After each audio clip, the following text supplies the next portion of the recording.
فی زمانہ جہاں پر آراء سے بزرگان دین ہوتے ہیں، دیکھا گیا ہے کہ بعض ایسے افعال بھی نظر آتے ہیں جو کہ شرعاً درست نہیں ہیں، تو جب عرس کے اندر ایسے افعال شامل ہو گئے تو کیا اب عرس میں جانے کی اجازت ہوگی اور کیا یہ ثواب کا کام ہوگا؟ دیکھیے، پہلے نمبر پر تو یہ ذہن میں رکھیے کہ ہر عرس میں ایسا نہیں ہوتا. یہ ایک وہ ہے، یعنی اس کو کہنے کے لابنگ ہے یا ایک سازش ہے کہ ایک عرس کے بارے میں مشہور کر دیا کہ وہاں پر بہت ساری برائیاں ہوتی ہیں. ہر عرس کے اوپر ایسا نہیں ہوتا. ہم نے خود دیکھا ہے، محدث اعظم پاکستان مولانا سردار احمد رحمۃ اللہ علیہ کا عرس ہوتا ہے. بریلی شریف کے اندر امام اہل سنت مجدد دین و ملت اعلیٰ حضرت رضی اللہ تعالیٰ عنہ کا عرس ہوتا ہے. وہ عرس کیا ہے؟ اس عرس کا مجموعہ کیا ہوتا ہے کہ وہ تلاوت سے شروع ہوتا ہے، نعت ہوتی ہے، منقبت ہوتی ہے، اس کے بعد علماء کے بیانات شروع ہوتے ہیں ماشاءاللہ. اور وہ تقریباً 10 15 20 30 کے قریب وہ 2-3 دن کے اندر بیانات ہوتے ہیں. اور جب وہ یعنی کھانے کا ٹائم ہوتا ہے اس کے بعد وہ لنگر جو ہے وہ تقسیم ہو جاتا ہے اور یوں جو ہے اس عرس کا اختتام ہوتا ہے. تو اس طرح کے بہت سے عرس ہیں کہ جہاں پر خلاف شرع کوئی چیز نہیں ہوتی. ٹھیک ہے. اب دوسری بات کہ بعض جگہ پر عرس کے اندر بہت ساری خرابیاں آ چکی ہیں کہ عورتیں بھی وہاں پر جاتی ہیں، مرد و عورتوں کا اختلاط ہوتا ہے، اس طرح ڈھول بجائے جاتے ہیں یا خلاف شرع رسومات کی جاتی ہیں. اس طرح کی جو چیزیں ہیں تو اس کا یہ ہے کہ ہماری زندگی کی وہ کون سی چیز ہے کہ جہاں خرابیاں داخل نہیں ہو چکی. شادی ہوتی ہے، شادی کے اندر کیا عرس کے برابر خرابیاں ہیں یا اس سے زیادہ ہیں؟ کہیں زیادہ ہے. شادی تو مجموعہ خرافات بنی ہوئی ہے نا، کہ وہ تو جہاں سے شروع ہوتی ہے وہاں سے جو بے پردگی اور ڈھول اور ڈانس اور ناچ گانا، بے حیائی اور نہ جانے کیا کیا ہوتا ہے. بلکہ نکاح تو بعد میں، پہلے منگنی سے ہی منگنی سے کیا سلسلہ شروع آخر اس کے اندر خرابیاں ہیں. تو اب کیا مطلب کہ نکاح کرنا بند کر دیں؟ اسی طریقے سے ہمارے ہاں یہ میت ہوتی ہے، میت کے اندر عورتیں جس انداز میں روتی ہیں جو شرعاً نوحہ کہلاتا ہے. نوحہ کرنا شرعاً حرام ہے. اب عورتیں جو ہے وہ یعنی نوحہ کر رہی ہیں تو کیا کسی کے گھر میں میت ہو جائے تو وہاں پر جانا نہیں چاہیے؟ نہ جائے گا بھی نوحہ آنا، لہذا کوئی مرے جیے جو مردی ہو ہم نے اس کے گھر پہ نہیں جانا. تو جب شادیوں کے اندر خرابیاں ہیں لیکن اس کے باوجود اپنے آپ کو ان خرابیوں سے بچاتے ہوئے وہاں پر جاتے ہیں، اسی طرح میت پر جاتے ہیں. اسی طرح بلکہ اس کی احادیث کے اندر آپ کو مثالیں ملیں گی. مسلمان خانہ کعبہ کا طواف کرتے تھے، عمرہ کرتے تھے، جب کہ فتح مکہ نہ ہوا تھا. فتح مکہ سے پہلے خانہ کعبہ کے اندر 360 بت تھے.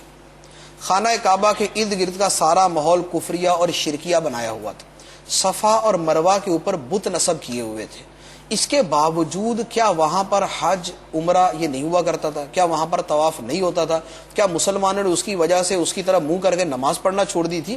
تو یہ خرابیاں اپنی جگہ، جو اچھا کام ہے اسے اپنی جگہ برقرار رکھا جائے اور جو برائیاں ہیں ان کو ختم کرنے کی کوشش کی جائے. اگر ختم کرنے کی طاقت نہیں ہے تو پھر ان کو دل سے برا جانے. لیکن معذرت کے ساتھ یہ ایک سوال ذہن میں پیدا ہوتا ہے کہ جو آپ نے مثالیں ارشاد فرمائی، نکاح کی مثال ارشاد فرمائی، میت کی اور حج عمرہ کی، یہ تو لازم چیزیں ہیں.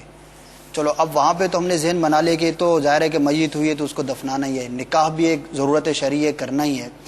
عرس کیا ایسی کوئی ضروری شے ہے کہ ہم اگر ان خرابیوں کی وجہ سے عرس نہ کریں تو عرس کرنا کوئی ایسا فرض واجب یا کوئی ایسا اس کا حکم تو نہیں ہے کہ ہم وہ کریں اور پھر اس کے اندر خرابیاں بھی جہاں پائی، جہاں ٹھیک ہے جہاں پہ نہیں ہے خرابیاں وہاں کریں، جہاں اس کو دور کرنا ممکن نہیں ہے تو وہاں پہ پھر کیا کرنا ضروری ہے؟ دیکھیں، بیس جو ہے نا، بیس یہ نہیں ہے کہ یہ کرنا ضروری ہے اور اس کے اندر خرابیاں آ چکی ہے.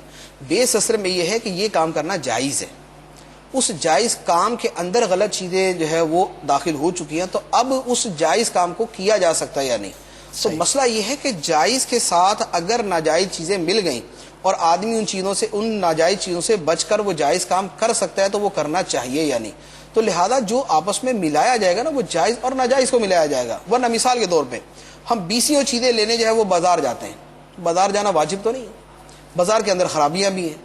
تو جب بازار جانا واجب نہیں ہے اور بازار کے اندر خرابیاں بھی ہیں لیکن چونکہ جانا جائز ہے، اب خرابیاں اپنی جگہ ہے، ہم اپنی ایک دنیاوی ضرورتوں کے لیے جاتے ہیں. ورنہ کیا ہے، آدمی کے لیے آسان ہے کہ مثال کے طور پہ بالکل صبح کے وقت میں چلا جائے جب یہ خرابیاں نہ پائی جائیں، یا رات کو اتنی تاخیر کے ساتھ جائے کہ وہاں پر خرابیاں نہ ہوں، یا یہ ہے کہ کسی دوسرے کو ہی ہمیشہ جائے وہ بیچ دیا کرے، خود نہ جائے.